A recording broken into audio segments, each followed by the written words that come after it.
WB.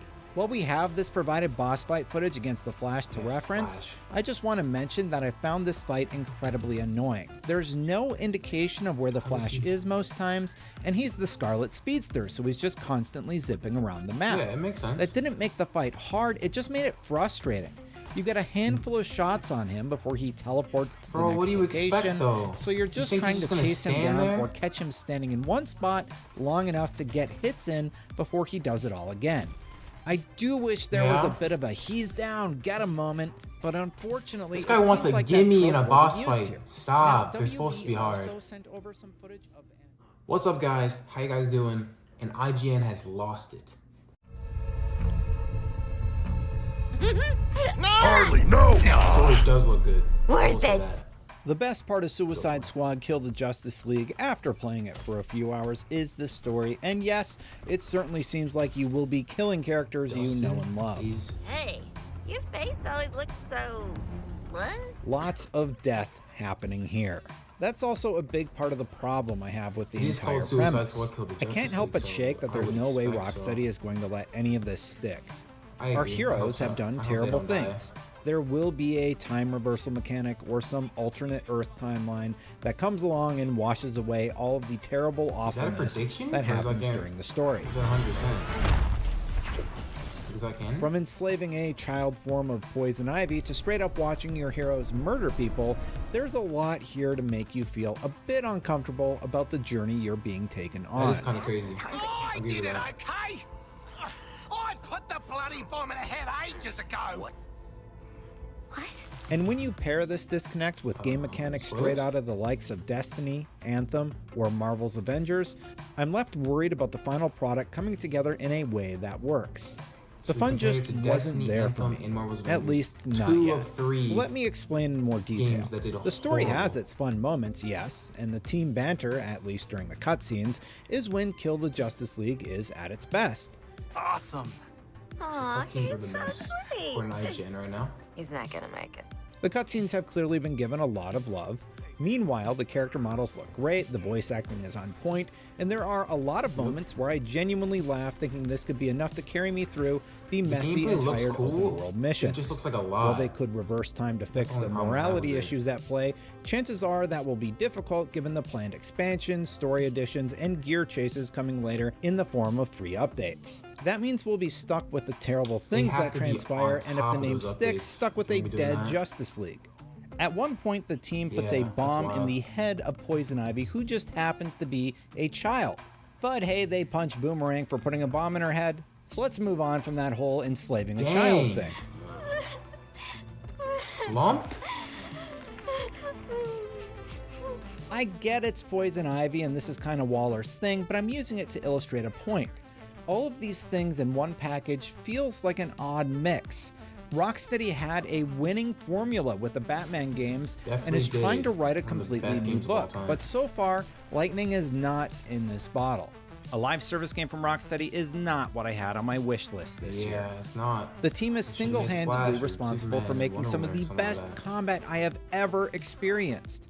The Predator sections in the Arkham series also allowed you to tackle them with stealth or brute force, adding further flavor and variety to Bruce Wayne's vigilantism. To this day, in fact, you can find ridiculous takedown montages on YouTube and TikTok for Batman Arkham Knight. Unfortunately for Suicide Squad, once the fun story bits end, you're left with a much less inspired combat system, and an open world that's filled with tedious tasks that are more about grinding through traditional tropes like point defense or collect the material and turn it in. There are shining moments with the combat, such as the powerful feeling of takedowns, and there does seem to be some depth to the build variety, but you'll do it surrounded by teammates who won't shut up with their quips, which quickly becomes annoying. Feels good to be an apex predator. Might look chill, but that's just my UX design. Sometimes it's to the point that you'll get 2 to 3 lines of dialogue overlapping while you're just waiting for your crew at a checkpoint.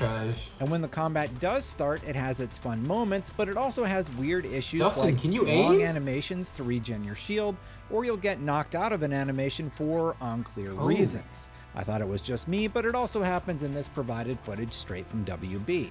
While we have this provided boss fight footage against the Flash to reference, I just want to mention that I found this fight incredibly annoying. There's no indication of where the Flash is most times, and he's the Scarlet Speedster, so he's just constantly zipping around the map. That didn't make the fight hard, it just made it frustrating. You get a handful of shots on him before he teleports to the next location, so you're just trying to chase him down or catch him standing in one spot long enough to get hits in before he does it all again. I do wish there was a bit of a he's down, get a moment, but unfortunately it seems like that trope wasn't used here. Now, WB also sent over some footage of an experienced Shark player wrecking shop, so I'll include some footage of their gameplay in this video preview to show what it looks like when someone has played for hundreds of hours versus a couple of hours at a preview event. Dang. He's got a shotgun? The guns is such an interesting take they took on this game. Oh no. That's cool, little takedown system. In the open world, however, missions tend to favor many of the tired and true types, which makes them feel a bit like uninspired filler. Like, stop me if you've heard this one before, you defend a point from waves of enemies that spawn. Sound familiar? Now imagine every time you defeat a handful of these enemies, you just stand around waiting with nothing to do. This was exactly what happened during one of the core story missions, and the padding feels completely unnecessary. When the next quest started, I stood there while Amanda Waller called my character on comms and bantered with Poison Ivy before sending me back to the other end of the map to save citizens in a flying bus that looked like it's straight out of Fortnite. Oh my god, bro, they are copying for it, bro. At least the Riddler puzzles are making a return from the Arkham games, bringing at least one familiar fun activity to Suicide Squad's Metropolis. Bro. Lying. Oh my god, I had PTSD. At least I hope they're fun because I didn't actually get to solve any of them. The potential saving grace for all my gripes could be that the whole combat system comes together a lot better when you get to sit down and actually make a build, which we didn't have a chance to do right away at the preview event. For some context, we started playing through the same tutorial from the beta and picking a character, Deadshot in my case. After that, we jumped straight into Chapter 3 where I tried out Shark because the character I had been playing on was taken. What I didn't realize was that Chapter 3 gives you complete build control, and having played on a different class, it took me a bit of our session to get warmed up to the new movement mechanics Shark has compared to Deadshot. How long the session was, like 2 hours If we look back at that provided flash, look at him run! It looks like the player has a good grasp at movement, but it all comes back to similar core mechanics. Aim gun, shoot gun, and those core mechanics in a game like Destiny really save it. Here, it just feels samey across the board, even with each character's abilities sprinkled in. I didn't really get time to look at my gear stats and throw something together to try out, but I did try a build recommendation from Jack Hackett, production manager at Rocksteady, but again, I didn't really have enough time to get used to how it's supposed to flow together. However, his excitement about the build possibilities does continue to give me a glimmer of hope.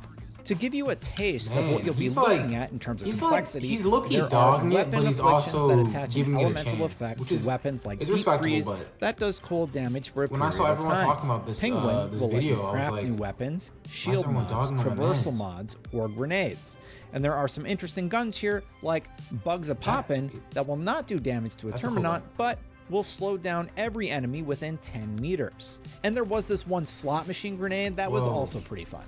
Each character also has a skill tree they can upgrade, and all of that is on top of weapons and mods that work together to give you passive buffs when you pair, say, 2 gizmo gear pieces together to do more burning damage, but with the trade-off that grenades do 50% less damage, but have a 100% chance to burn all enemies. I know I've been really hard on Suicide Squad Kill the Justice League in this preview, and believe me, I really want to be wrong about it. Not only is Rocksteady one of my favorite developers, but this genre is one I've spent far too much time in across Destiny, Anthem, and yes, even Marvel's Avengers. But while there is a story here that makes me wonder where the heck it's all going, I left the preview even less optimistic than when I came in.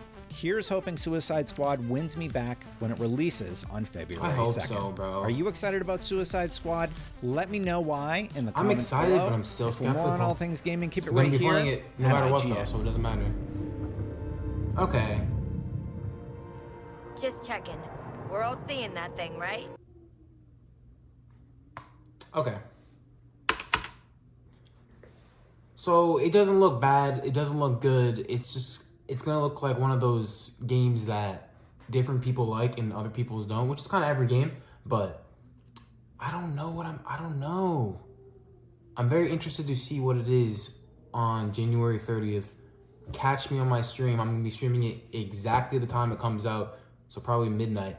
And then I'll be posting a 1-hour video on it as well. So make sure to look into that. Appreciate you guys for watching this video. Yeah, peace.